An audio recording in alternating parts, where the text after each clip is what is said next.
नमस्कार, अमर उजाला के लिए मैं संतोष कुमार। आज आम आदमी पार्टी ने अपने कैंडिडेट की दूसरी लिस्ट जारी की हुई है। सारे के सारे जो सीटिंग एमएलए थे इसमें सबके टिकट काट लिए हैं। दो को जो रिपीट किया हुआ है उनकी भी सीट चेंज की हुई है। इसमें दिग्गज मनीष सिसोदिया भी शामिल हैं, जिनको पटपड़गंज से की जगह पे जंगपुरा से उम्मीदवार बनाया गया है। हमारे सहयोगी राकेश शर्मा जो है साथ में हैं। बात करते हैं कि आम आदमी पार्टी में इस समय चल क्या रहा है। जो देखकर ये लिस्ट अगर आप देखें, जो 20 आज और 13 पहले जो लिस्ट निकाली है आम आदमी पार्टी ने, अगर हम उसको देखें तो एक चीज़ ये देखने में लग रहा है कि आम आदमी पार्टी एक नई रणनीति के तहत काम कर रही है और वो ये नहीं चाहती कि भाजपा किसी भी तरह से विधायक के मुद्दे को या विधायक ने काम नहीं कराया इस मुद्दे को किसी भी तरह से भुना पाए। आप देखेंगे कि ऐसे नेताओं को टिकट दिया है जो कि क्षेत्रीय स्तर पर काफ़ी सक्रिय हैं, जिनमें निगम पार्षदों को भी बड़ा इंटरेस्टिंग दिख रहा है कि सिटिंग विधायक पे तो भरोसा नहीं है आम आदमी पार्टी को, लेकिन जो सिटिंग पार्षद है उस पर भरोसा है। कई सारे पार्षदों को भी टिकट दिया है, कैंडिडेट बनाया है। हाँ, इसमें जैसे आप ये देख सकते हैं कि जो ये आदर्श नगर है, आदर्श नगर से मुकेश गोयल जी को दिया है जो कि अभी नेता सदन थे। इसके अलावा जो सीतापुरी जो निगम पार्षद हैं वहाँ से प्रवीण कुमार, उनको भी टिकट मिला है। प्रेम कुमार चौहान जो पिछली बार साउथ दिल्ली में नेता विपक्ष हुआ करते थे, उनको भी मौका मिला है। तो ऐसे कई लोगों को इस बार इन्होंने टिकट दिया है। आम आदमी पार्टी मतलब पूरी तरह से जीत सुनिश्चित करने के लिए कैंडिडेट का तय कर रही है। इसमें ये भी नहीं देख रहे कि कौन कैंडिडेट है, एकदम स्ट्रेट फॉरवर्ड है। लेकिन आम आदमी पार्टी की इस स्ट्रेटजी से भाजपा के लिए भी चुनौती बढ़ सकती है। इसी मसले पे हम बात करेंगे अपने सहयोगी नवनीत सरन जी से। नवनीत सरन जी, ये विधायकों का टिकट कटना, उससे भाजपा को कितनी अपनी स्ट्रेटजी बदलनी पड़ सकती है? हाँ, पहले से जो ये सर्वे करके रखे थे, सर्वे में जो भी कैंडिडेट को ये किए थे, चूँकि अमूमन होता यही है कि जो सिटिंग एमएलए हैं उनके साथ ही जो है वो उसके आधार पे ही सर्वे करते हैं ये लोग।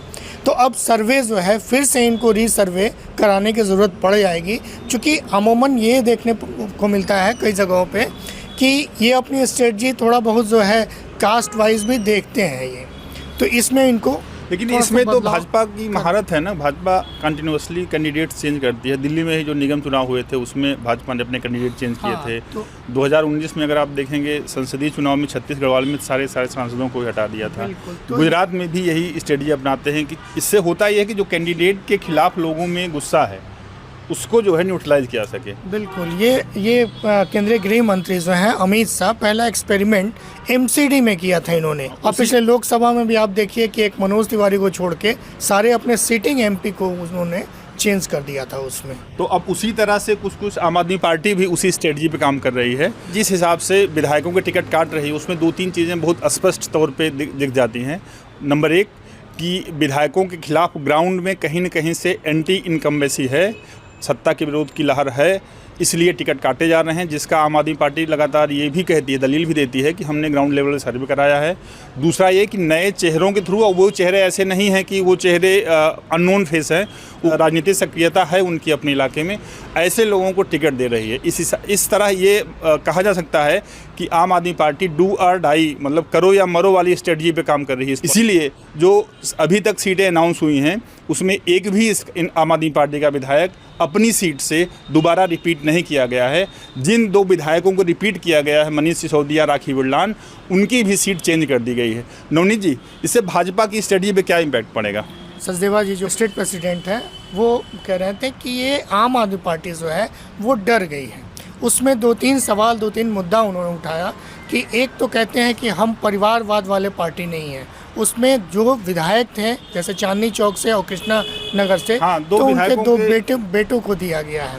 दूसरा उनका ये भी कहना है, और ये थोड़ा सा मतलब अपने आप को विन विन पोजीशन में बता रहे हैं, कि जो दोनों मुख्यमंत्री हैं, एक पूर्व मुख्यमंत्री अरविंद केजरीवाल हो गए और दूसरी अभी वर्तमान में जो आतिशी हैं, कोई भी पार्टी जब अपना कैंडिडेट जब डिक्लेयर करती है तो सबसे पहले मुख्यमंत्री जो एमिनेंट पर्सनालिटी होते हैं, जैसे अरविंद केजरीवाल को नई दिल्ली या कहीं से भी अपने आप को बतौर पर, लेकिन आम आदमी पार्टी एकदम उल्टा कर रही है। ये भी कह रहे हैं कि पार्टी डर गई है। डर अगर नहीं गई है तो मनीष सिसोदिया जैसे कद्दावर नेता को उनके क्यों विधानसभा सीट बदलना पड़ा? ये भाजपा जो अपनी तरफ से अभी तक आतिशी को, क्या इनका आतिशी का भी विधानसभा क्षेत्र चेंज करेंगे? क्या अरविंद केजरीवाल भी चेंज करेंगे? क्यों परिवारवाद को लेकर आ रहे हैं? जिस हिसाब से ये चेंज कर रहे हैं या जिस हिसाब से टिकट दे रहे हैं, उससे तो यही लग रहा है कि इनके भी टिकट चेंज हो ही सकते हैं। नहीं, इनको भी कहीं ना कहीं परेशानी का सामना पड़ेगा, क्योंकि जो भी बीजेपी के नेताओं को इन्होंने टिकट दिया, जैसे बिट्टू को इन्होंने टिकट दिया, बिट्टू भाजपा से हार चुके हैं।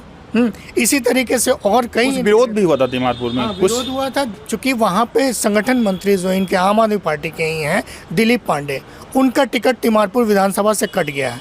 तो वहाँ पे जो कैडर जो शुरू से आम आदमी पार्टी के साथ जुड़े हुए थे, जैसे कुमार गौतम वगैरह, वहाँ वो इंचार्ज थे तिमारपुर विधानसभा क्षेत्र के, जो इंचार्ज थे, उन्होंने विरोध किया, कल प्रोटेस्ट भी किया और शपथ भी लिया कि हम बाहरी उम्मीदवारों को सपोर्ट नहीं करेंगे। मतलब टिकट काटने का कहीं ना कहीं से है विरोध है। वो कितना सतह पे आता है, कितना प्रोटेस्ट होता है, कितना सड़क पे लोग जाते हैं। ये अब आम आदमी पार्टी भी मैच्योर पार्टी हो गई है, मैच्योर राजनीतिक पार्टी हो गई है, तो ये विरोध तो होना ही होना है। हाँ, टिकट कटेगा तो विरोध होगा, जो पहले हम लोगों को नहीं दिखा था। पहले जो हुआ 2 इलेक्शन का जो इन्होंने कैंडिडेट घोषित किया तो बहुत ज़्यादा विरोध में, लेकिन इस बार विरोध हो रहा है, तो यानी कि मैच्योर हो गई है पार्टी। आम आदमी पार्टी की दूसरी लिस्ट आ गई है। क्या क्या चीज़ें हो सकती हैं, किस तरह से आम आदमी पार्टी काम कर रही है, किस तरह से अपने कैंडिडेट तय कर रही है, हमने इस पे बात की। अमर उजाला के लिए संतोष कुमार, नमस्कार। अगर आप ये वीडियो YouTube पर देख रहे हैं तो हमारे चैनल को सब्सक्राइब करें और बेल आइकन को दबाना ना भूलें। अगर आप Facebook पर ये वीडियो देख रहे हैं तो हमारे पेज को लाइक करें।